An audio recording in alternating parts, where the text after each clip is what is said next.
안녕하세요. 제 이름은 최관이라고 합니다. 아니, 박진수이기도 하지요. 나이는 50살이 넘었고 여전히 따뜻한 가족 하나 없이 홀로 방황하며 살고 있습니다. 3살 때 버려진 이름도 성도 없던 저를 고아원에서 받아들여 원장님의 성을 쓰고 이름을 지어주셨지요.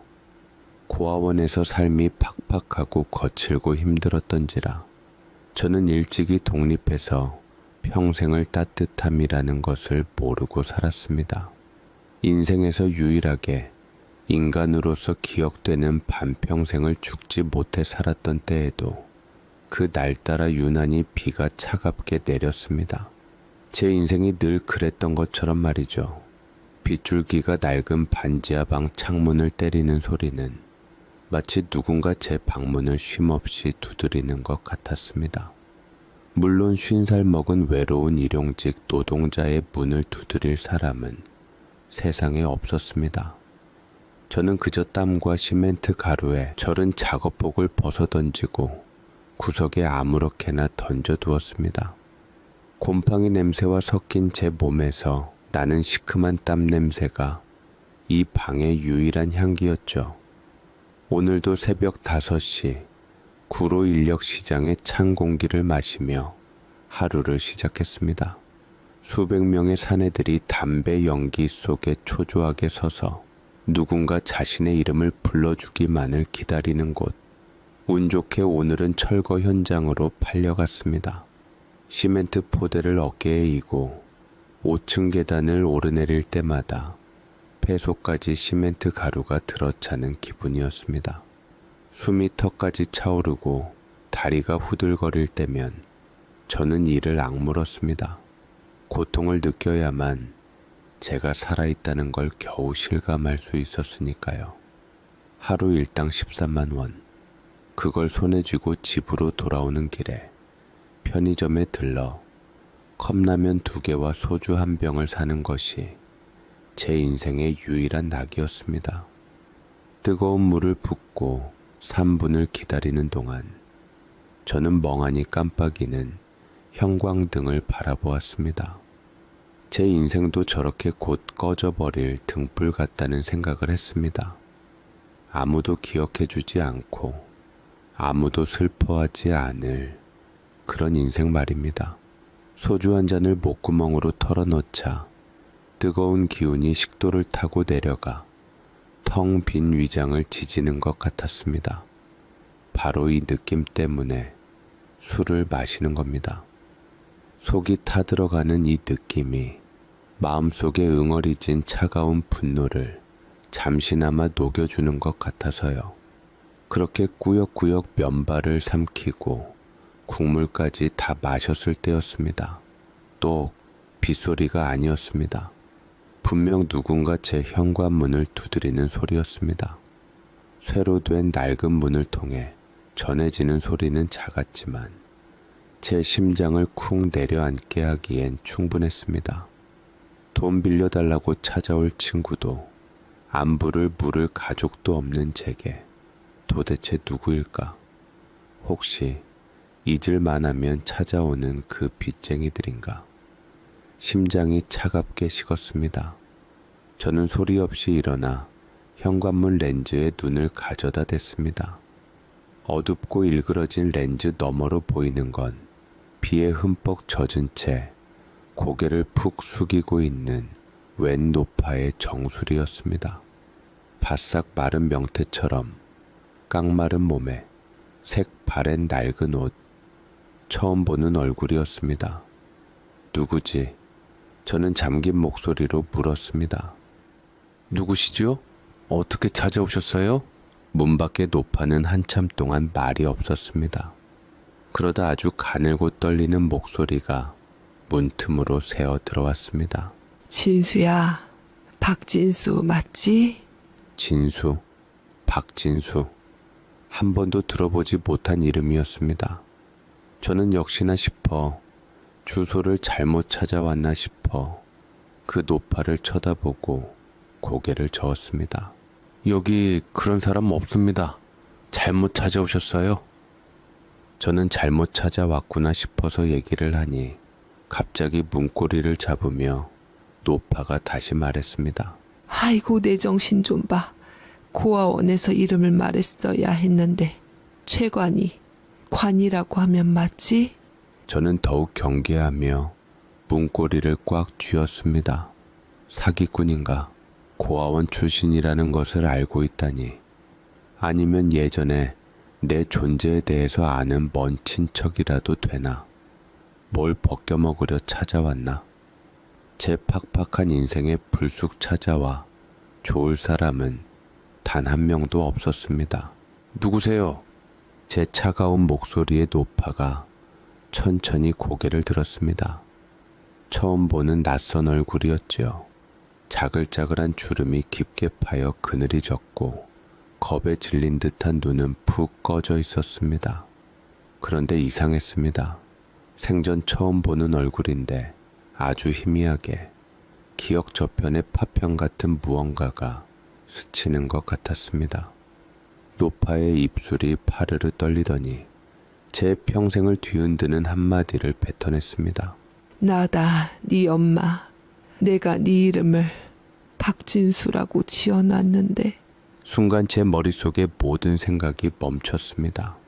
세상의 모든 소리가 사라지고 귓가에선 윙하는 이명만이 들리는 것 같았습니다. 엄마, 제 인생에 존재하지 않았던 단어. 3살 때 다른 남자와 함께 새 출발하겠다며 3살 박이 어린 저를 고아원에 버리고 도망쳤다는, 그래서 얼굴조차 기억나지 않는 그 여자. 소름이 돋으며 뱃속에서부터 뜨거운 것이 치밀어 올랐습니다. 분노도 슬픔도 아니었습니다. 그건 뭐랄까 아주 불쾌하고 더러운 것을 본 듯한 혐오감에 가까웠습니다.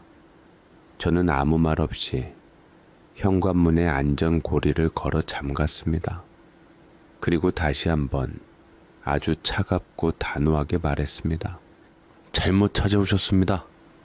철컥 문을 잠궈버렸습니다. 문 밖에서 무어라 더 말하는 소리가 들리는 것 같았지만 저는 듣고 싶지 않았습니다. 다시 식탁에 앉아 남은 소주를 병째 입에 털어 넣었습니다. 하지만 술맛이 느껴지지 않았습니다. 빗소리에 섞여 문 밖의 기척이 계속해서 제 신경을 긁어대는 것 같았습니다. 더 이상 부서질 것도 없는 인생인데 이젠 완전히 가루가 되어버릴 것만 같았습니다. 허나 문을 잠궜다고 해서 모든 것이 끝나는 건 아니었습니다. 오히려 시작이었죠. 저는 그 여자가 당연히 돌아갈 거라고 생각했습니다. 50살 먹은 아들에게 문전박대당한 늙은 여자가 이 차가운 빛 속에서 버틸 재간이 있을 리 없다고 말입니다. 저는 애써 아무렇지 않은 척 TV를 켰습니다. 화면 속에서는 사람들이 웃고 떠들고 있었지만 제 귀에는 문 밖의 빗소리와 그 속에 섞인 희미한 기척만이 들려왔습니다. 혹시나 하는 마음에 현관문 렌즈를 다시 들여다보았습니다. 그 여자는 떠나지 않았습니다. 좁은 복도 벽에 등을 기댄 채 웅크리고 앉아 있었습니다. 비에 젖은 생쥐처럼 초라한 모습이었습니다. 제 인생을 망쳐놓은 장본인이 이제 와서 제 동정심을 구걸하려는 듯한 그 모습 자체가 견딜 수 없이 불쾌했습니다. 저는 TV 볼륨을 최대로 높였습니다. 시끄러운 소음으로 문 밖의 존재를 지워버리고 싶었습니다. 그렇게 1시간, 2시간이 흘렀습니다. 저는 뜬 눈으로 밤을 새웠습니다. 잠이 들면 그 여자가 귀신처럼 문을 열고 들어올 것만 같았습니다. 새벽 4시 반, 인력시장에 나가려면 슬슬 준비해야 할 시간이었습니다. 밖은 여전히 어두웠고 빗줄기는 조금 가늘어져 있었습니다. 저는 최대한 소리를 죽이고 현관문으로 다가갔습니다. 렌즈를 통해 본 그 여자는 밤새 그 자세 그대로 잠이 든 건지 미동도 없었습니다. 날씨가 추운데 저러다 굳어 죽는 거 아닌가. 아주 잠깐 스치듯 그런 생각이 들었지만 저는 고개를 저었습니다. 나와는 상관없는 일이라고 스스로에게 몇 번이고 되뇌었습니다. 인력시장으로 가는 내내 웅크리고 있던 그 여자의 모습이 머릿속에서 떠나지 않았습니다. 왜 하필 지금 나타난 걸까? 47년 동안 단 한 번도 찾지 않다가 왜 이제 와서? 머릿속이 온통 물음표로 가득 찼습니다. 그날 일은 손에 잡히지 않았습니다. 야, 최씨, 너 일 이따위로 하면 다신 연락 없는 줄 알아? 죄송합니다. 쓸모없는 거 걷어주면 감사한 줄 알고 악착같이 해야지. 하여간 이래서 저런 것들은 안 된다니까. 저보다 한참 어린버린 소장한테 막말을 듣는 것도 이제 익숙했습니다. 감정이 아예 없어졌지요. 벽돌을 나르다 발을 헛디뎌 넘어질 뻔했고 멍하니 서 있다가 소장에게 욕을 바가지로 먹었습니다. 점심으로 나온 밥도 반 이상을 남겼습니다. 집에 돌아갈 시간이 다가올수록 심장이 불안하게 뛰었습니다. 혹시 아직도 거기 있으면 어떡하지? 아니, 없으면 오히려 더 허전할 것 같다는 이상한 생각마저 들었습니다. 설마 아직도 있을까? 설마. 저녁이 되어 떨리는 마음으로 집 앞 골목에 들어섰을 때 저는 그 자리에 얼어붙고 말았습니다. 그 여자는 여전히 그 자리에 있었습니다. 어제보다 더 파리해진 얼굴로 벽에 기대 앉아 있었습니다. 저를 발견한 그 여자가 힘겹게 몸을 일으키려 했지만 다리에 힘이 풀렸는지 다시 주저앉고 말았습니다. 그 순간 저도 모르게 몸이 먼저 움직였습니다. 몇 걸음 다가가 그 여자의 상태를 살폈습니다. 입술은 파랗게 질려 있었고 숨소리는 가늘게 떨리고 있었습니다. 이러다 죽어요. 그냥 가시라고요. 제 목소리는 저도 놀랄 만큼 거칠게 나갔습니다.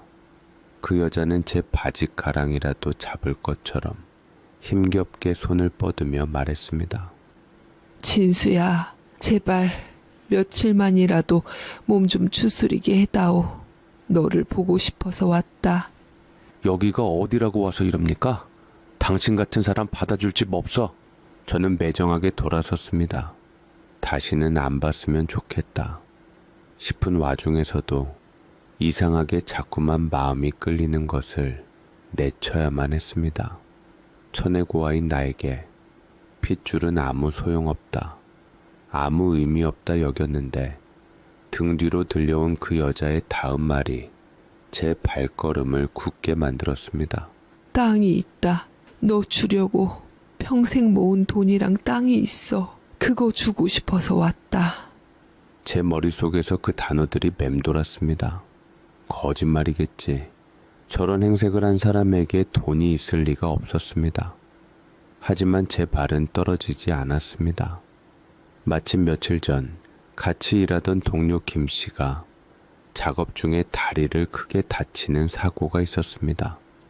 현장 소장은 나 몰라라 하고 김 씨는 당장 수술비와 어린 자식들 분유값 때문에 죽고 싶다고 제게 하소연을 했었습니다. 제가 가진 돈이라고는 월세 내고 나면 겨우 입에 풀칠할 정도가 전부였습니다. 돈이 없으면 비참함을 보여주었고 그것이 싫어 가족을 안 만든 제게 그 친구의 절망적인 얼굴이 떠올랐습니다. 저는 천천히 돌아섰습니다. 그 여자는 제 눈빛이 흔들리는 것을 본능적으로 알아챈 듯 더욱 애절하게 말을 이었습니다. 거짓말 아니다. 정말이야. 그러니 몸 좀 나아지면 은행 가서 다 찾아줄게. 제발. 저는 그 여자의 눈을 똑바로 쳐다봤습니다. 그 눈 속에는 절박함과 두려움, 그리고 무언가를 숨기는 듯한 불안감이 뒤섞여 있었습니다. 믿을 수 없었습니다. 하지만 만약에 만년에 하나 저 말이 사실이라면 김 씨를 도울 수 있다는 생각, 그리고 이 지긋지긋한 반지하를 벗어날 수도 있다는 희미한 희망이 뱀처럼 제 마음속으로 스며들기 시작했습니다. 47년간 쌓아온 원망과 분노가 돈이라는 현실적인 단어 앞에서 힘없이 흔들리고 있었습니다. 저는 한참 동안 말이 없었습니다. 그 여자는 제 결정을 기다리며 숨을 죽이고 있었습니다. 결국 저는 깊은 한숨과 함께 입을 열었습니다. 돈 확인되면 바로 나가는 겁니다. 어머니고 뭐고 그런 거 없습니다, 저한테는. 제 입에서 나온 어머니라는 단어가 제 스스로에게도 칼날처럼 박히는 것 같았습니다. 그 여자의 얼굴에 잠시 안도와 슬픔이 뒤섞인 표정이 스쳐 지나갔습니다. 저는 굳은 얼굴로 현관문을 열었습니다. 곰팡내, 나는 제 작은 공간으로 제 인생을 망가뜨린 그 여자가 47년 만에 처음으로 발을 들여놓는 순간이었습니다.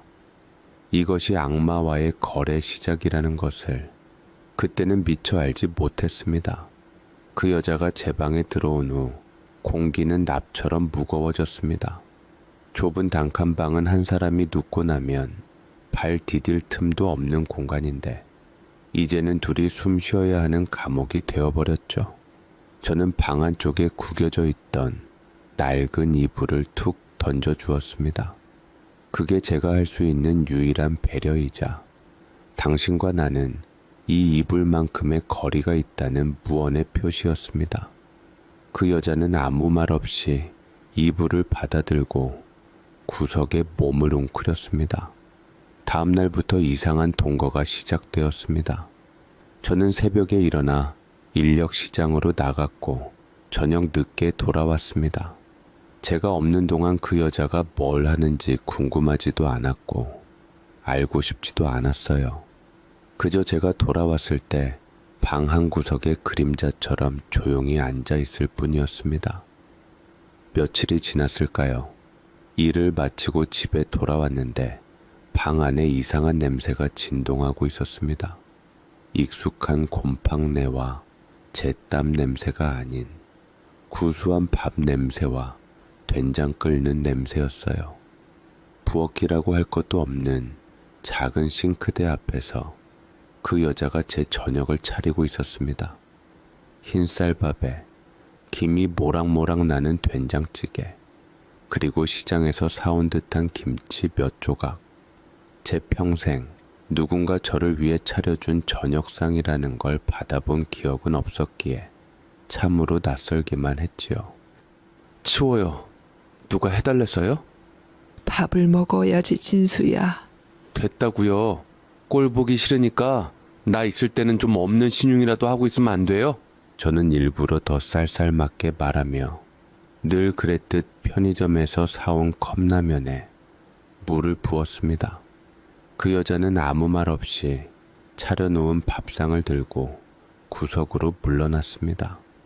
제가 후루룩 소리를 내며 컵라면을 먹는 동안 그 여자는 고개를 푹 숙인 채 앉아 있었습니다.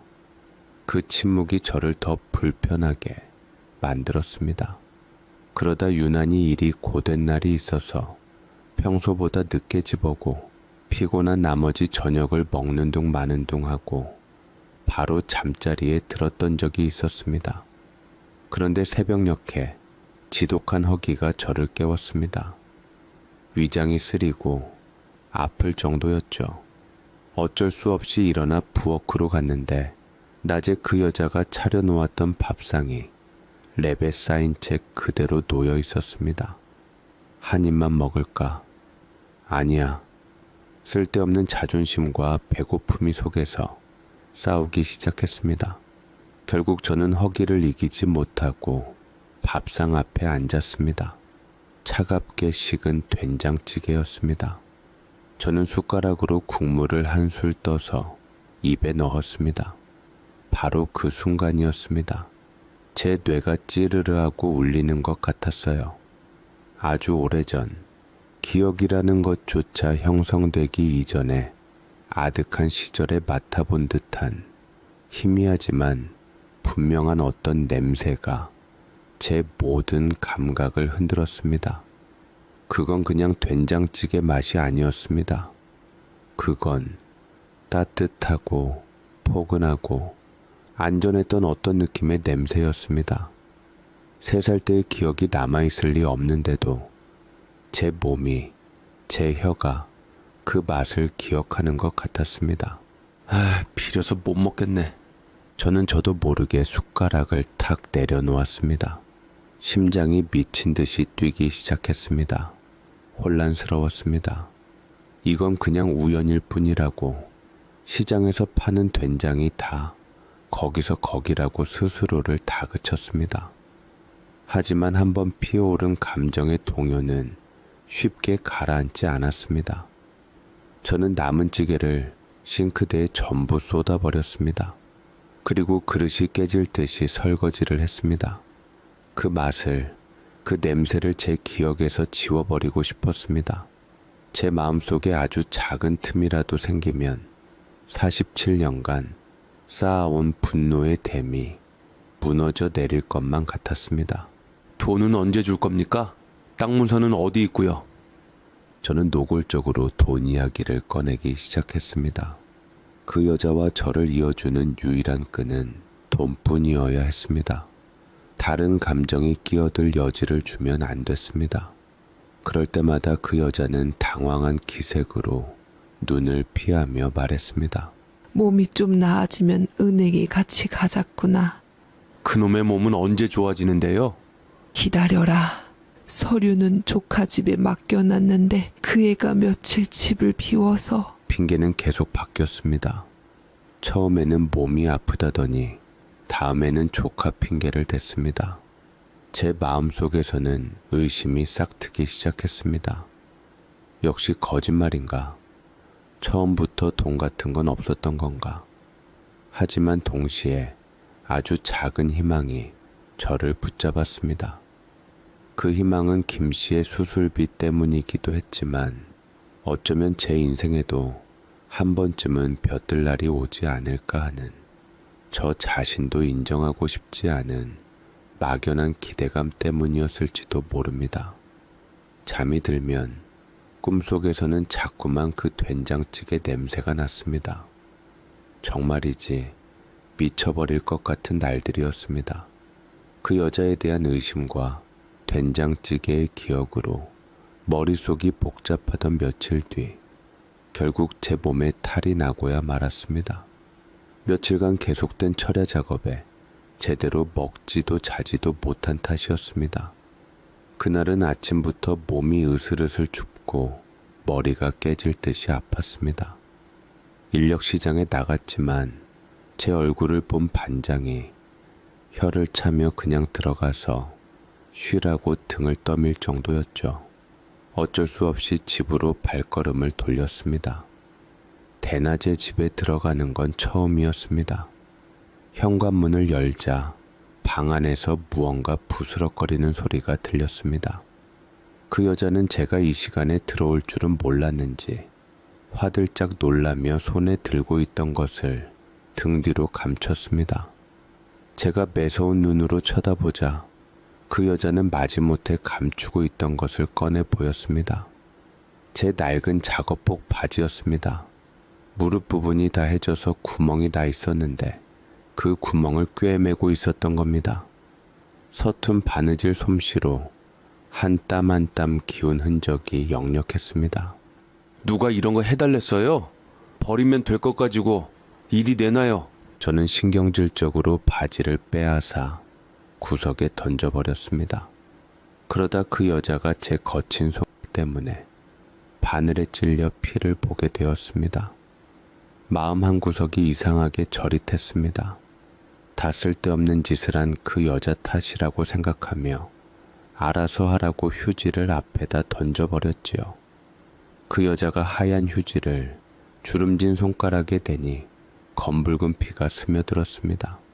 자꾸만 그 핏자국에 시선이 가더라고요.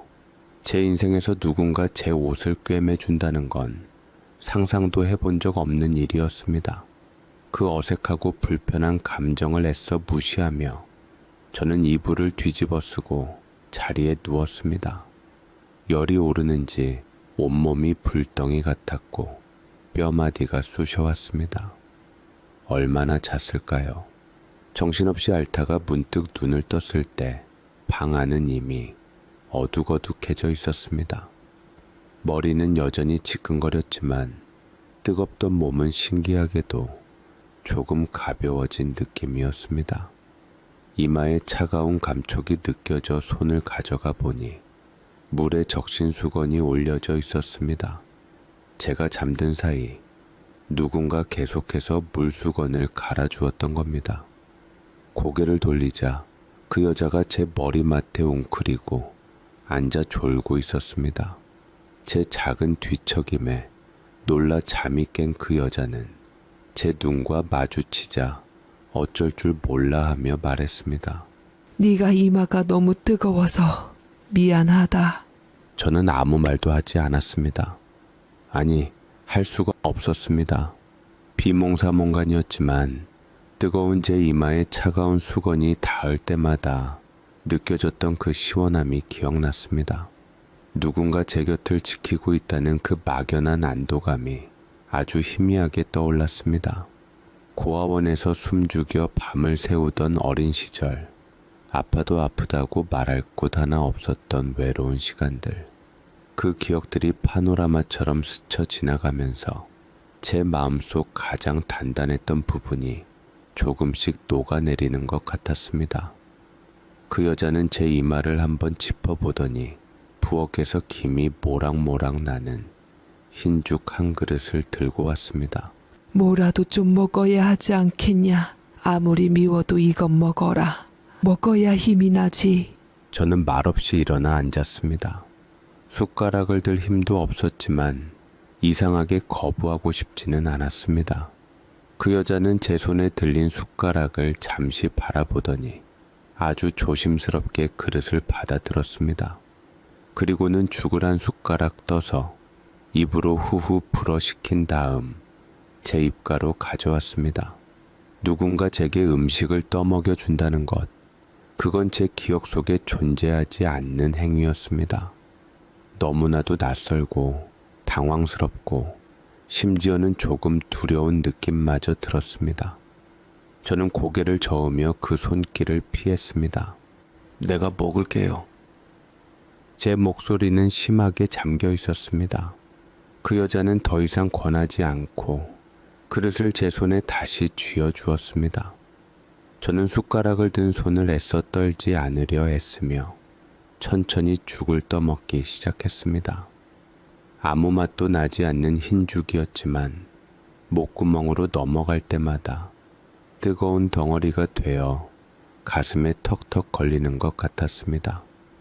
저는 묵묵히 죽 한 그릇을 다 비웠고 그 여자는 제가 잠들 때까지 조용히 저를 지켜보다가 구석자리로 돌아가 누웠습니다. 어둠 속에서 그 여자의 나지막한 기침 소리가 들려왔습니다. 정작 아픈 건 저 사람이었는데 밤새 저를 간호하느라 병이 더 깊어진 것 같았습니다. 다음날 아침 몸은 한결 가벼워졌습니다. 하지만 마음은 청망은 무거웠습니다. 그 여자는 더 이상 제 인생을 망친 원수로만 보이지 않았습니다. 밤새 저를 간호하던 주름진 손, 걱정스럽게 저를 내려다보던 그 눈빛이 자꾸만 떠올랐습니다. 저 여자는 저를 버렸고 저는 평생을 고통 속에서 살았습니다. 그 사실은 변하지 않습니다. 저는 머리를 흔들어 복잡한 생각들을 떨쳐냈습니다. 그러나 제가 아팠던 날 이후로 방 안의 공기는 미묘하게 달라졌습니다. 여전히 우리는 말을 섞지 않았지만 이전처럼 서로를 완전히 없는 사람 취급하지는 않았어요. 제가 일을 나갈 때 그 여자는 현관문 앞까지 나와 배웅을 했고 제가 돌아오면 말없이 저녁상을 차려놓았습니다. 저는 여전히 컵라면을 먹었지만 그 여자가 차려놓은 밥상을 예전처럼 싱크대에 쏟아버리지는 않았습니다. 그냥 그렇게 랩에 씌워진 채로 식탁 위에 놓여 있을 뿐이었죠. 저는 돈 문제에 더 집착하기 시작했습니다. 그게 저와 저 여자 사이에 놓인 유일하고도 안전한 다리라고 생각했으니까요. 조카는 언제 옵니까? 대체 은행은 언제 갈 거냐고요? 곧 연락이 올 거야. 조금만 더 기다려 주려무나. 하루에도 몇 번씩 그 여자를 닥달했습니다. 그럴 때마다 그 여자는 한결같이 기다려달라며 눈을 피하기만 했습니다. 그런 모습은 제 의심을 키우기에 충분했지만 제가 할 수 있는 일은 독촉하는 것 외에는 없었지요. 그러던 어느 주말 오후였습니다. 저는 밀린 빨래를 하고 있었고 그 여자는 구석에서 낡은 옷가지를 정리하고 있었습니다. 그때였습니다. 쾅! 누군가 현관문을 금방이라도 부서져라 두드렸습니다. 욕설과 함께 문을 걷어차는 소리까지 들려왔습니다. 저는 깜짝 놀라 누구냐고 소리쳤지만 문 밖의 남자는 막무가내였습니다. 최순자, 여기 있는 거 다 알아. 문 안 열어? 최순자, 그 여자의 이름이었습니다. 처음 알았습니다. 나를 낳아준 여자의 이름을 말이지요. 저는 그 여자를 돌아보았습니다. 그 여자의 얼굴은 새하얗게 질려 있었고 온몸을 사시나무처럼 떨고 있었습니다. 마치 쫓기던 짐승이 막다른 골목에 몰린 듯한 표정이었습니다. 문 밖의 소라는 점점 더 거칠어졌고 이웃집에서 무슨 일이냐며 내다보는 소리까지 들려왔습니다. 어쩔 수 없이 저는 문을 열었습니다. 문 밖에는 험상궂은 인상의 중년 남자가 서 있었습니다. 술에 절은 듯 얼굴은 붉었고 눈은 잔뜩 충혈되어 있었습니다. 그는 저를 밀치고 방 안으로 들이닥치더니 구석에 떨고 있는 그 여자를 발견하고는 비웃음을 흘렸습니다. 이모, 여기서 뭐 하는 거야? 이런 돼지우리에 숨어 있으면 내가 못 찾을 줄 알았어? 이모? 그럼 이 남자가 그 여자가 말했던 조카란 말인가? 하지만 분위기가 이상했습니다. 서류를 가져다 줄 조카를 만나는 모습이라고는 볼 수 없었죠. 그 남자는 방 안을 휙 둘러보더니 저를 위아래로 훑어보며 물었습니다. 당신은 누구요? 최순자 아들이라도 돼? 저는 대답하지 않았습니다. 주춤거리자 그 남자는 제 침묵을 긍정으로 받아들였는지 혀를 차며 그 여자에게 소리쳤습니다. 진짜 아들이라고? 당신이 3살 때 버렸다던 그 아들? 야, 이모 진짜 대단하다. 뻔스럽기가 하늘을 뚫을 것 같네. 어떻게 자기 손으로 버린 아들을 어떻게 알아내서 찾아갔어? 아들 바보 천치인 거 알고 찾아갔나? 저도 모르게 눈썹이 꿈틀거리고 성질이 건드려졌습니다. 뭘 뜻하는 바를 알기에 더 화가 났던 것이지요. 조카는 나에게 더 소리쳤습니다. 야, 나 같았음. 나 3살 때 버린 엄마 당장 내쫓고 소금까지 뿌렸을 거야. 그걸 받아줘? 하긴 내 입장에선 차라리 아들한테 와서 빌붙는 게 낫지. 이 여자가 어떤 여자인 줄이나 알아? 우리 엄마가 불쌍하다며 도박빚 갚아줬더니 이젠 사채까지 써서 떠넘긴 사람이야. 빚쟁이들이 매일같이 우리 집에 찾아와서 행패 부리는 통에 우리 엄마 숨 넘어가기 일보 직전이야. 은혜를 원수로 갚는 이 여자를 진짜 거두겠다고? 제 머릿속이 하얘지는 것 같았습니다. 저는 그 여자를 쳐다보았습니다. 그 여자는 고개를 푹 숙인 채 아무 말도 하지 못했습니다. 조카라는 남자는 계속해서 고함을 질렀습니다. 이번에도 숨겨놓은 땅이랑 돈 준다고 꼬드겼나 본데 꿈 깨쇼. 이 여자 빈털털이야. 우리 엄마한테 했던 거짓말 또 써먹은 거라고. 평생 남의 집 식모살이 하면서 번 돈 도박으로 다 날렸으니 당신도 괜히 엮였다가 피보지 말고. 그 순간 제 머릿속에서 무언가 툭 하고 끊어지는 소리가 났습니다. 그 거짓말은 처음부터 모든 게 사기였다는 것을 제게 똑똑히 일러주는 것 같았습니다. 저를 간호해주던 손길, 걱정해주던 눈빛, 된장찌개의 희미한 기억까지 모두 다 말입니다. 그 모든 것이 저를 이용하기 위한 연극이었다는 생각에 피가 거꾸로 솟는 것 같았습니다. 배신감에 온몸이 부들부들 떨렸습니다. 그런데 바로 그때 고개를 숙이고 있던 그 여자가 갑자기 소리쳤습니다. 아니다, 진수야. 저놈 말 믿지 마라. 저놈이 내 돈을 노리고 저러는 게야. 내가 너 주려고 모아둔 돈, 저놈이 다 가로채려고 저러는 거라고. 그 여자의 목소리는 필사적이었습니다. 평생 들어본 적 없는 절규에 가까운 외침이었습니다. 저는 누구의 말을 믿어야 할지 알 수 없었습니다. 험상궂은 조카의 말은 너무나 구체적이었고 그 여자의 변명은 궁지에 몰린 사람의 발악처럼 들렸습니다. 하지만 제 마음 한구석에서는 혹시나 하는 생각이 사라지지 않았습니다. 저 여자의 말이 사실이라면, 정말 조카가 돈을 노리고 이간질하는 것이라면 저는 저 자신도 제가 왜 그런 생각을 하는지 알 수 없었습니다. 그건 희망이라기보다는 이 모든 상황이 거짓이 아니길 바라는 처절한 발버둥침에 가까웠습니다. 만약 저 여자의 말이 모두 거짓이라면 저는 제 손으로 희미하게 싹트던 작은 온기를 다시 짓밟아야만 했습니다. 그게 두려웠던 걸지도 모릅니다. 나가요. 안 그러면 당신 좋아하는 경찰 불러서 주거 침입죄로 신고할 테니까. 저는 조카라는 남자를 노려보며 낮게 말했습니다.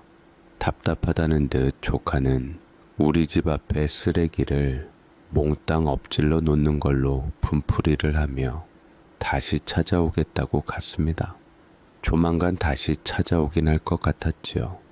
경찰이 오거나 빚쟁이가 오거나 함께 말이지요. 그 여자는 제 뒤에서 벌벌 떨고 있었고 조카라는 남자가 사라진 후에도 한동안 방 안에는 폭풍이 휩쓸고 간 듯한 긴장감이 감돌았습니다. 그 여자는 구석에 주저앉은 채 어깨를 들썩이며 소리 없이 울고 있었습니다. 머릿속은 뒤죽박죽 엉켜버렸습니다. 조카의 말이 사실일 거라는 이성과 그 여자의 절규가 진심일지도 모른다는 미세한 감정이 서로 싸우고 있었죠. 결국 저는 이 지긋지긋한 불확실성을 끝내야겠다고 마음먹었습니다. 이대로는 단 하루도 더 버틸 수 없을 것 같았습니다. 내일 갑시다. 그 여자가 눈물 젖은 얼굴로 저를 올려다 보았습니다. 어딜? 오늘 내가 조카한테 땅 문서 맡긴 거 아닌 거 알았잖아요. 그러니 은행이든 땅이 있다는 곳이든 직접 내 눈으로 확인해야겠습니다. 만약 내일도 핑계를 대거나 오늘 같은 일이 또 생기면 그땐 정말 끝입니다. 당신이고 뭐고 다시는 안 봅니다. 이건 최후 통첩이었습니다. 더 이상 물러설 곳이 없다는 저의 선언이었죠. 제 단호한 말에 그 여자는 울음을 그치고 잠시 무언가 깊이 생각하는 듯 했습니다. 그러더니 이내 고개를 작게 끄덕였습니다. 그 모습에 저는 정말 아주 약간의 안도감을 느꼈습니다. 만약 모든 게 거짓이었다면 저렇게 순순히 동의하지는 못했을 거라는 생각이 들었기 때문입니다. 다음 날 아침 우리는 난생 처음으로 함께 집을 나섰습니다. 어색하기 짝이 없는 동행이었죠. 우리는 버스를 2번 갈아타고 한참을 달렸습니다. 버스는 점점 서울 외곽으로 빠져나갔고 창밖의 풍경은 익숙한 회색 건물들에서 푸른 논밭으로 바뀌어갔습니다. 저는 어디로 가는 거냐고 묻지 않았습니다. 그저 그 여자가 이끄는 대로 묵묵히 따라갈 뿐이었습니다. 한적한 시골 버스 정류장에 내렸을 때 그 여자는 저를 데리고 작은 야산 쪽으로 걷기 시작했습니다. 포장도 제대로 되지 않은 흙길을 한참이나 걸어 올라갔습니다. 숨이 턱까지 차오를 때쯤 그 여자가 한 장소에 멈춰 섰습니다. 잡초가 무성하게 자란 누가 봐도 수십 년은 사람의 발길이 닿지 않은 듯한 버려진 땅이었습니다. 그 여자는 가쁜 숨을 몰아쉬며 떨리는 손으로 산비탈의 한쪽을 가리켰습니다. 저기다. 저기서부터 저기. 저 큰 소나무 있는 데까지 다 네 땅이야. 저는 그 여자의 손끝이 가리키는 곳을 바라보았습니다. 그저 평범한 야산의 일부일 뿐이었습니다. 아무런 표식도 경계도 없었습니다. 등기부등본이나 땅 문서 같은 서류 한 장 없이 그저 손가락으로 허공을 가리키며 내 땅이라고 말하는 그 여자의 모습은 어딘가 비현실적으로 느껴졌습니다. 그런데 그 순간 그 여자가 제 옷소매를 붙잡았습니다. 그 여자의 눈에는 눈물이 그렁그렁 맺혀 있었습니다. 네 할머니가 네 아버지한테 물려주신 땅이야. 네 아버지는 술만 마시면 이 땅 팔아서 노름할 생각만 했지. 내가 그걸 막으려고.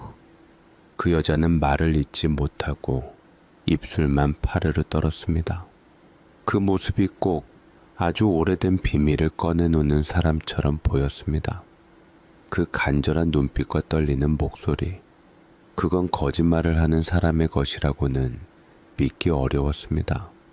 어쩌면 정말일지도 모른다. 서류는 조카가 정말 가지고 있을지도 모르고 오랜 세월이 흘러 정확한 위치를 기억하지 못하는 것일 수도 있다 생각했습니다. 이 희망의 끈을 놓아버리면 저는 다시 예전의 텅 빈 껍데기 같은 삶으로 돌아가야만 했습니다. 그게 너무나도 두려웠습니다. 알겠습니다. 일단 돌아가죠. 저는 짧게 말하고 먼저 산을 내려가기 시작했습니다. 더 이상 그곳에 있다가는 제 마음이 어떻게 변할지 저 자신도 알 수 없었기 때문입니다. 집으로 돌아오는 버스 안에서 우리는 창밖만 바라보며 아무 말도 하지 않았습니다. 하지만 제 마음속에서는 이미 결정을 내리고 있었습니다. 그날 저녁 저는 사고를 당한 동료 김 씨의 집에 전화를 걸었습니다. 수화기 너머로 들려오는 김 씨 아내의 지친 목소리에 저는 저도 모르게 힘주어 말했습니다. 걱정 마세요. 내일 제가 어떻게든 돈 마련해서 가져다 드리겠습니다. 그 친구 잘 돌봐주세요. 무슨 자신감으로 그런 말을 했는지 모르겠습니다. 하지만 그렇게 말하고 나자 이상하게 마음이 편안해졌습니다. 저는 마지막으로, 정말 마지막으로 저 여자를 믿어보기로 한 겁니다. 제 인생을 통틀어 처음으로 누군가를 향한 믿음이라는 것에 제 모든 것을 걸어보기로 한 순간이었습니다. 내일 아침이 밝으면 모든 것이 해결될 거라고 그렇게 스스로에게 주문을 걸었습니다. 다음 날 아침 저는 평소보다 일찍 눈을 떴습니다. 밤새 거의 잠을 설쳤습니다. 희망과 불안이 뒤섞여 심장이 내내 불편하게 뛰었기 때문입니다. 동료 김씨 아내와의 약속이 머릿속을 맴돌았고 오늘이면 이 모든 지긋지긋한 상황이 끝날 거라는 기대감이 저를 채찍질했습니다. 그 여자도 일찌감치 일어나 평소와는 달리 외출 준비를 하고 있었습니다. 장롱 깊숙한 곳에서 꺼내 입은 듯한 조금은 낡았지만 그래도 가장 깨끗해 보이는 옷이었습니다. 그 모습을 보니 어제 제가 걸었던 마지막 믿음이 아주 틀린 것은 아닐지도 모른다는 생각이 들었습니다. 오늘은 반드시 그 땅을 주셔야 합니다. 나는 돈이 필요해요. 집을 나서기 전 저는 마지막으로 못을 박았습니다. 그 여자는 아무 말 없이 고개만 끄덕였습니다. 우리는 먼저 동네 주민센터로 향했습니다. 어제 갔던 야산에 주소를 대고 토지 대장을 떼어보기 위해서였습니다. 저는 접수 창구 앞에서 초조하게 담배만 태웠고 그 여자는 제 등 뒤에서 안절부절 못하며 서 있었습니다. 잠시 후 제 이름이 불렸습니다. 저는 마른 침을 삼키며 창구로 다가갔습니다. 직원은 컴퓨터 화면을 한참 들여다보더니 고개를 갸웃하며 말했습니다. 어르신, 이 주소의 땅은 소유주가 박 씨가 아닌데요? 이미 1982년도에 김 씨라는 분에게로 소유권 이전이 완료된 걸로 나옵니다. 1982년, 제가 6살 때였습니다. 제 머릿속이 윙하고 울리는 것 같았습니다. 저는 믿을 수 없다는 표정으로 직원을 쳐다봤습니다. 잘못 보신 거 아닙니까? 다시 한번 확인해 주세요. 아버지 성함은 박철수입니다. 네, 몇 번을 확인해도 마찬가지입니다. 이 땅은 현재 박철수 씨와는 아무런 관련이 없으십니다. 직원의 단호한 목소리가 제 귀에 비수처럼 꽂혔습니다. 저는 천천히 고개를 돌려 그 여자를 보았습니다.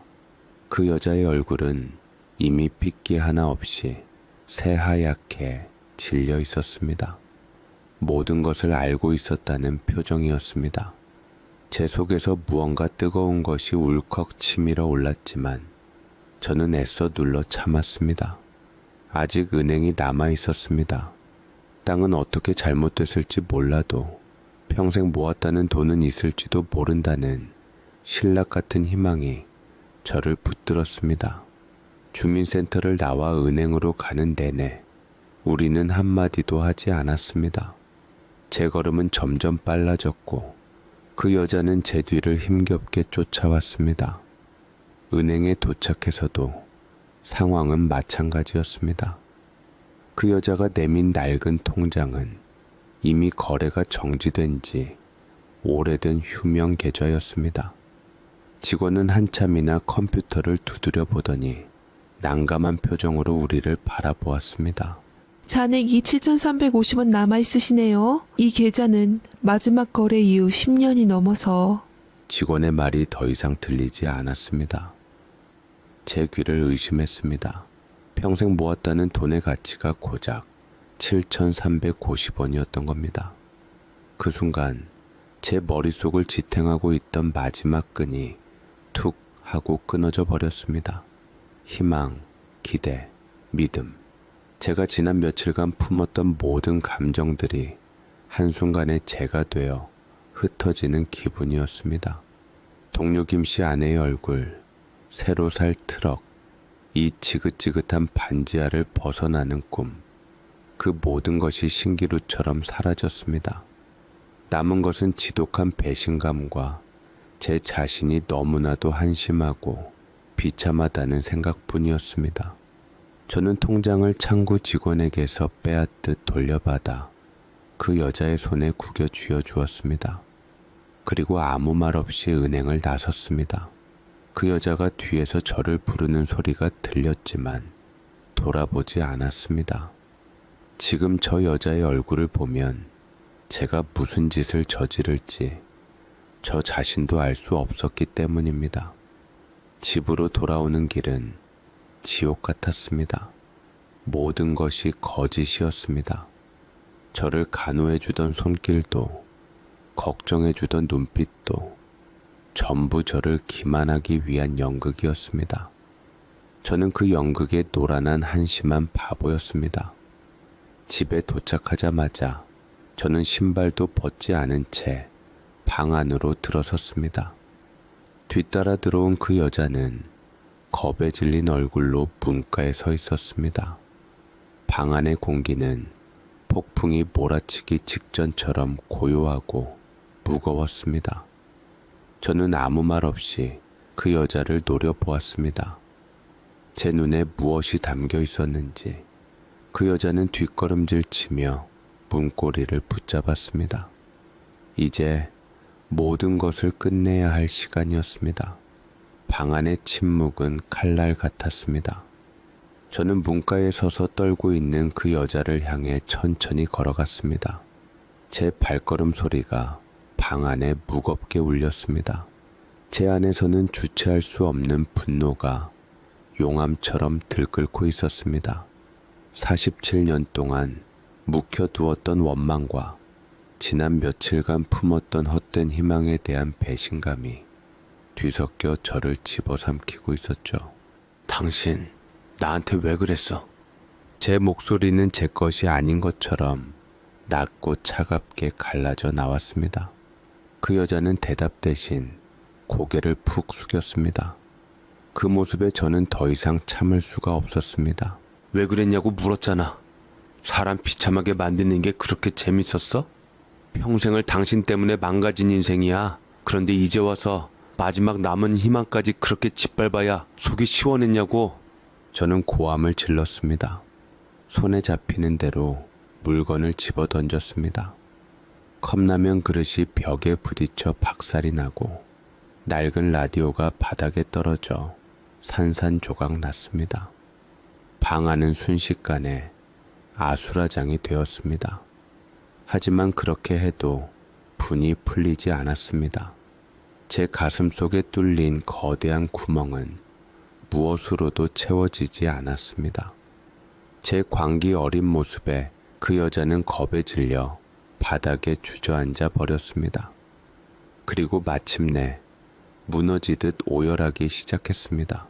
미안하다 진수야. 내가 죽을 죄를 졌다. 그딴 말 집어치워. 당신이 나한테 한 짓이 미안하단 말 한마디로 용서될 것 같아? 돈도 땅도 다 거짓말이다. 처음부터 아무것도 없었어. 근데 너도 이미 눈치채고 있었던 거 아니었니? 그 여자는 울음 섞인 목소리로 모든 것을 털어놓기 시작했습니다. 젊은 시절 저를 버리고 함께 도망쳤던 남자는 노름꾼이었고 얼마 못 가 자신을 버리고 떠났다고 했습니다. 그 후로 평생을 식당 허드렛 남의 집 식모살이를 전전하며 비참하게 살았다고요. 병들고 늙어 더 이상 기댈 곳이 없어지자 죽기 전에 아들 얼굴이라도 한번 보고 싶다는 생각이 들었다고 했습니다. 하지만 그냥 찾아가면 제가 만나주지 않을 것 같아서 돈과 땅이 있다는 거짓말을 할 수밖에 없었다고 흐느끼며 말했습니다. 저는 그 여자의 구차한 변명을 들으며 기가 막혀 헛웃음만 나왔습니다. 아니, 난 그래도 끝까지 당신 말을 믿고 싶었어. 근데 결국 당신은 끝까지 이기적이구나. 당신 살자고, 당신 편하자고 아들 인생을 2번이나 망가뜨리는구나. 저는 그 여자에게서 완전히 등을 돌렸습니다. 더 이상 저 얼굴을 보고 싶지도 저 목소리를 듣고 싶지도 않았습니다. 그런데 바로 그때 제 등 뒤에서 그 여자가 다급하게 무언가를 부스럭거리며 꺼내는 소리가 들렸습니다. 이것만 한번 받아오. 제발. 저는 돌아보지 않았습니다. 또 무슨 연극을 하려는 건가 싶었죠. 하지만 그 여자는 귀여우다시피 제게 다가와 제 손에 무언가를 억지로 쥐어주었습니다. 손때 묻은 낡은 손수건에 곱게 쌓인 꾸러미였습니다. 저는 그걸 바닥에 내팽개치려다 손수건 틈으로 삐져나온 낡은 사진의 귀퉁이를 보고 순간적으로 동작을 멈췄습니다. 떨리는 손으로 손수건을 펼쳤습니다. 그 안에는 빛바랜 흑백 사진 몇 장이 들어있었습니다. 첫 번째 사진은 초등학교 운동회 때 달리기 하는 제 모습이었습니다. 부모님 없이 혼자였던 저는 저런 사진을 찍은 기억이 없었습니다. 다음 사진은 중학교 졸업식 날이었습니다. 교문 앞에서 친구들과 어색하게 서 있는 제 모습이었습니다. 그 사진 역시 멀리서 몰래 찍은 것처럼 초점이 맞지 않고 흔들려 있었습니다. 마지막 사진은 제가 군에 입대하던 날 논산 훈련소 앞에서 찍힌 것이었습니다. 짧게 깎은 머리에 어색한 표정을 짓고 있는 제 모습을 누군가 아주 멀리서 애틋하게 바라보고 있었던 겁니다. 이게 다 뭐야? 제 목소리가 심하게 떨리고 있었습니다. 단 한순간도 잊은 적이 없었다. 멀리서라도 네가 어떻게 크는지 지켜보고 싶었어. 하지만 네 앞에 나설 용기가 없었다. 이런 형편없는 어미가 네 인생의 짐이 될까봐. 그 여자는 바닥에 엎드려 통곡했습니다. 저는 손에 든 사진들을 내려다보며 그 자리에 얼어붙었습니다. 저를 버리고 다른 남자와 재혼을 했지만 다른 남자는 또 다른 여자와 바람을 펴서 결국 이혼할 수밖에 없었고 사이에 낳은 자식들에게도 버림받았다 하더라고요. 저를 등진 것을 후회하고 평생을 살았다고 했습니다. 사진 속에는 제가 기억하지 못하는 제 인생의 순간들이 담겨 있었습니다. 아무도 저를 지켜봐 주지 않는다고 생각했던 그 외로운 시간들 속에 이 여자는 늘 그림자처럼 존재하고 있었던 겁니다.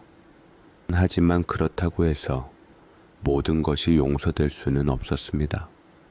이 사진 몇 장이 제가 겪어온 47년의 고통과 외로움을 보상해 줄 수는 없었습니다. 오히려 더 큰 혼란과 원망이 저를 덮쳐왔습니다. 왜 지켜보기만 했는가? 왜 그때 나타나지 않았는가? 저는 사진들을 바닥에 떨어뜨렸습니다. 그리고 현관문을 활짝 열었습니다. 나가. 진수야, 나가. 당장 내 눈앞에서 사라져. 다시는 내 앞에 나타나지 마. 나도 다른 자식들처럼 당신 버릴 거야. 당신 같은 여자가 내 어머니란 게 부끄럽고 치욕스러워. 나가서 다신 보지 말자고. 저는 그 여자의 등을 떠밀어 집 밖으로 내쫓았습니다. 그리고 문을 쾅 닫고 그대로 주저앉아 버렸습니다. 빗속으로 사라지는 그 여자의 울음소리와 제 안에서 터져 나오는 절규가 뒤섞였습니다. 제 세상이 완벽하게 무너져 내리는 소리였습니다. 허나 마음이 이상했습니다. 그 여자를 내쫓고 문을 닫은 순간 후련할 줄 알았습니다. 제 인생의 모든 불행의 근원을 도려냈으니 이제 다시 예전처럼 혼자만의 평온을 되찾을 수 있을 거라고 생각했죠. 하지만 그건 착각이었습니다. 방 안을 채운 것은 평온이 아니라 거대한 공허함이었습니다. 그 여자가 머물던 구석 자리, 낡은 이불과 함께 남겨진 그 희미한 채취가 오히려 그 여자의 부재를 더 선명하게 느끼게 했습니다. 저는 바닥에 흩어진 사진들을 치우지도 않은 채 밖으로 나가 닥치는 대로 술을 사왔습니다. 취해야 했습니다. 취해서 이 모든 것을 잊어버려야만 했습니다. 소주병을 병째 입에 털어넣었습니다. 독한 알코올이 목을 태우고 위장으로 흘러 들어갔지만 정신은 이상할 정도로 더 또렷해졌습니다. 술에 취할수록 머릿속에서는 온갖 기억들이 뒤엉켜 떠올랐습니다. 모질게 저를 버렸을 엄마, 밤새 제 이마에 물수건을 갈아주던 주름진 손길, 서툰 솜씨로 제 작업복을 꿰매던 모습, 멀리서나마 저를 지켜봐 왔다는 증거인 낡은 사진들, 원망과 연민이라는 도저히 한데 섞일 수 없는 두 감정이 제 속에서 미친 듯이 싸우기 시작했습니다. 저는 괴로움에 머리를 쥐어뜯었습니다. 차라리 끝까지 악독한 여자였다면, 그래서 미련 없이 증오하고 원망할 수 있었다면 더 편했을 겁니다. 하지만 그 여자는 제게 용서할 수도, 그렇다고 완전히 미워할 수도 없는 상처와 흔적을 동시에 남겨버렸습니다. 밤이 깊어질수록 빗줄기는 더욱 거세졌습니다. 창문을 때리는 빗소리를 들으며 저는 문득 그 여자가 지금 어디에 있을까 하는 생각을 했습니다. 갈 곳도 없는 늙고 병든 몸으로 이 비를 맞으며 어디를 헤매고 있을까? 저러다 길에서 쓰러져 죽기라도 하면 어떡하지? 아니, 죽어버리는 게 차라리 속 편한 일일지도 모른다고 생각하다가도 웅크리고 앉아 떨고 있을 그 여자의 모습이 눈앞에 어른거려 견딜 수가 없었습니다. 결국 저는 자리에서 벌떡 일어났습니다. 저 자신도 제가 왜 이러는지 알 수 없었습니다. 그저 이대로 방 안에 있다가는 정말 미쳐버릴 것 같다는 생각뿐이었습니다. 저는 뜬 눈으로 밤을 새운 채 인력시장 대신 다른 곳으로 향했습니다. 어두컴컴한 골목길에 있는 불법 대부업체 사무실이었습니다. 동료 김씨 아내와의 약속을 지켜야 했습니다. 제 인생이 이미 바닥까지 떨어진 마당에 남의 인생까지 망가뜨릴 수는 없었습니다. 말도 안 되는 이자를 감수하고 돈을 빌렸습니다. 제 몸을 담보로 잡힌 것이나 마찬가지였죠. 돈을 손에 쥐었지만 마음은 조금도 가벼워지지 않았습니다. 오히려 더 무거운 족쇄를 찬 기분이었습니다. 고마워요. 근데 관희 씨도 어려운 처지에 돈이 어딨다고 우리한테 빌려줘요. 김씨 아내는 도리어 후줄근하고 거친 제 손길이 주는 돈을 받으며 조심스레 물었습니다. 저는 대답을 안 하려다 답변했습니다. 어머니가 제게 땅이랑 돈을 주셨거든요. 김씨 아내는 더 이상 묻지 않고 행여나 제가 맘 바꿀까 돈을 바로 받았고, 저 또한 돈을 건네고 돌아오는 길 비는 그쳐 있었지만 세상은 온통 잿빛이었습니다. 모든 것을 잃었습니다.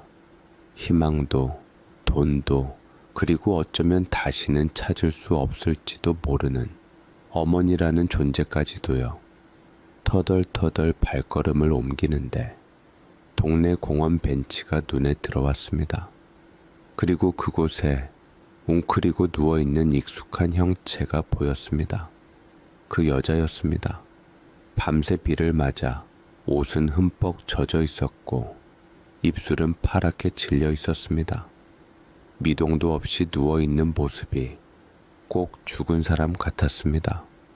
그 순간 제 심장이 쿵 하고 내려앉았습니다. 저도 모르게 달려가 그 여자의 어깨를 흔들었습니다. 일어나요. 이봐요. 다행히 희미하게 숨은 붙어 있었습니다. 그 여자는 가늘게 눈을 뜨더니 저를 보고는 놀란 듯 다시 눈을 감아버렸습니다.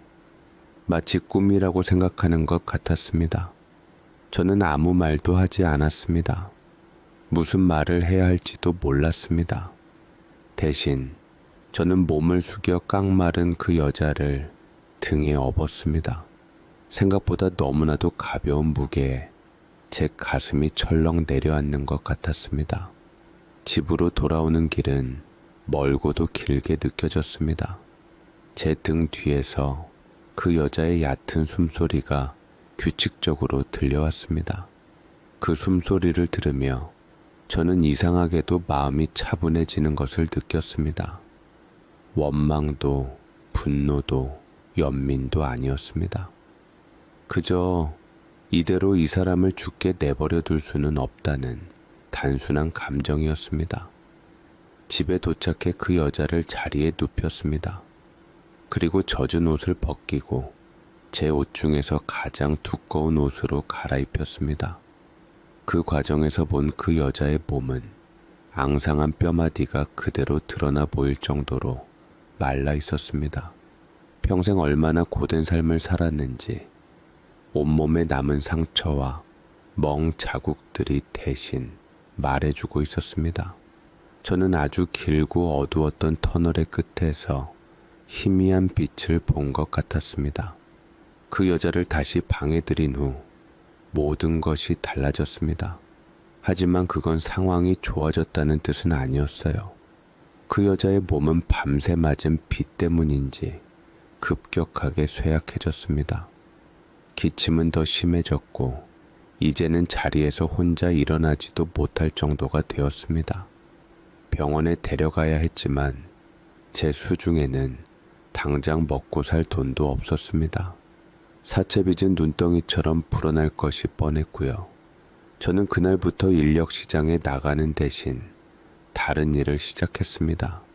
낮에는 폐지를 주워 팔았고 밤에는 식당 주방에서 설거지를 했습니다. 잠잘 시간을 쪼개가며 닥치는 대로 일을 했습니다. 그렇게 번 돈으로 약을 사고 그 여자가 먹을 미음을 끓였습니다. 왜 그렇게까지 하냐고 묻는다면 저도 할 말이 없습니다. 그냥 그래야만 할 것 같았습니다. 제 눈앞에서 한 생명이 꺼져가는 것을 더 이상은 외면할 수가 없었습니다. 우리의 대화는 여전히 없었습니다.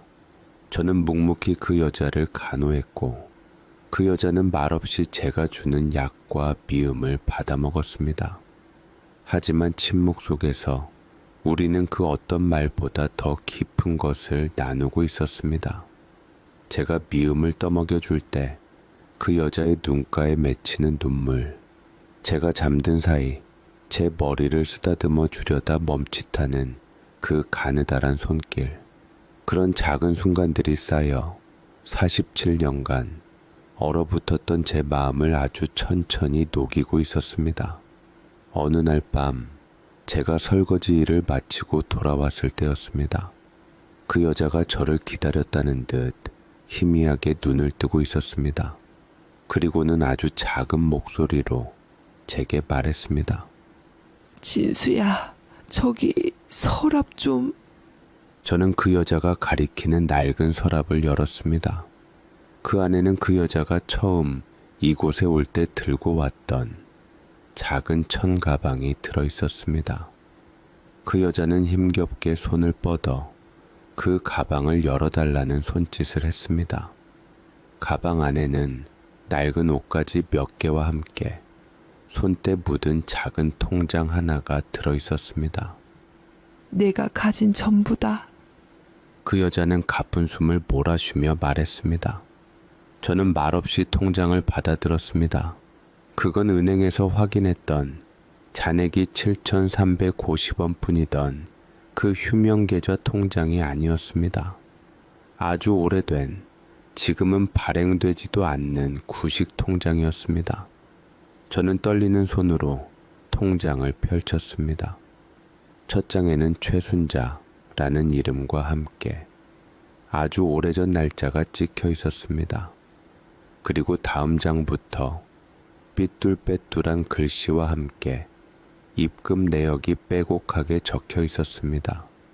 식당 일당 5,000원, 파출부 품삯 10,000원, 폐집한 돈 3,000원, 아주 적은 액수의 돈이 수십 년에 걸쳐 쉼없이 입금되어 있었습니다.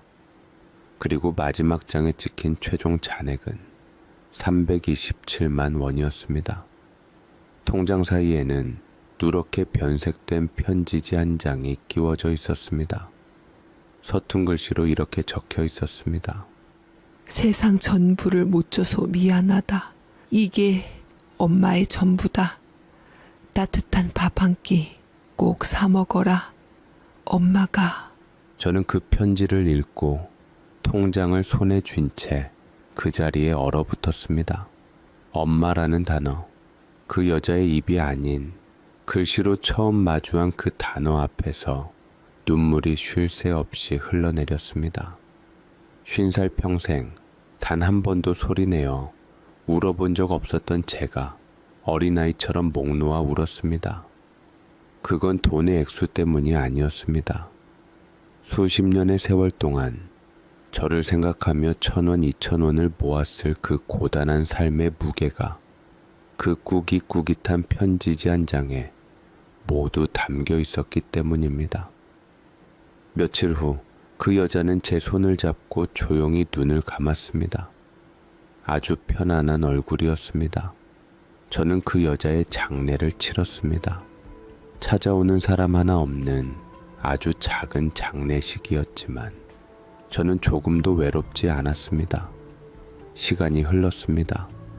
저는 여전히 고된 일을 하며 하루하루를 살아갑니다. 사채빚도 아직 남아있고요. 하지만 제 얼굴에 드리웠던 깊은 그늘은 사라졌습니다. 그리고 그 돈은 언젠가 제가 정말 힘들어질 때 따뜻한 국밥 한 그릇 사 먹을 돈으로 고이 간직해 두었습니다. 오늘도 일을 마치고 돌아오는 길, 저는 작은 식당에 들러 뜨끈한 국밥 한 그릇을 시켰습니다. 김이 모락모락 피어오르는 국밥을 바라보는데 문득 된장찌개 냄새가 나는 것 같았습니다. 저는 저도 모르게 희미하게 미소 지었습니다. 그 여자는 제게 땅이나 큰 돈을 남겨주지 않았습니다. 비록 저를 버리고 한평생 저를 한해 맺혀 외로움에 사무치게 만들었지만 그래도 마지막에나마 돈으로는 절대 살 수 없는 것을 유산으로 남겨주었습니다. 그것은 용서하는 마음, 그리고 누군가를 사랑할 수 있는 마음이었습니다. 저는 이제 더 이상 세상을 원망하지 않습니다. 제 인생은 이제부터가 진짜 시작이니까요.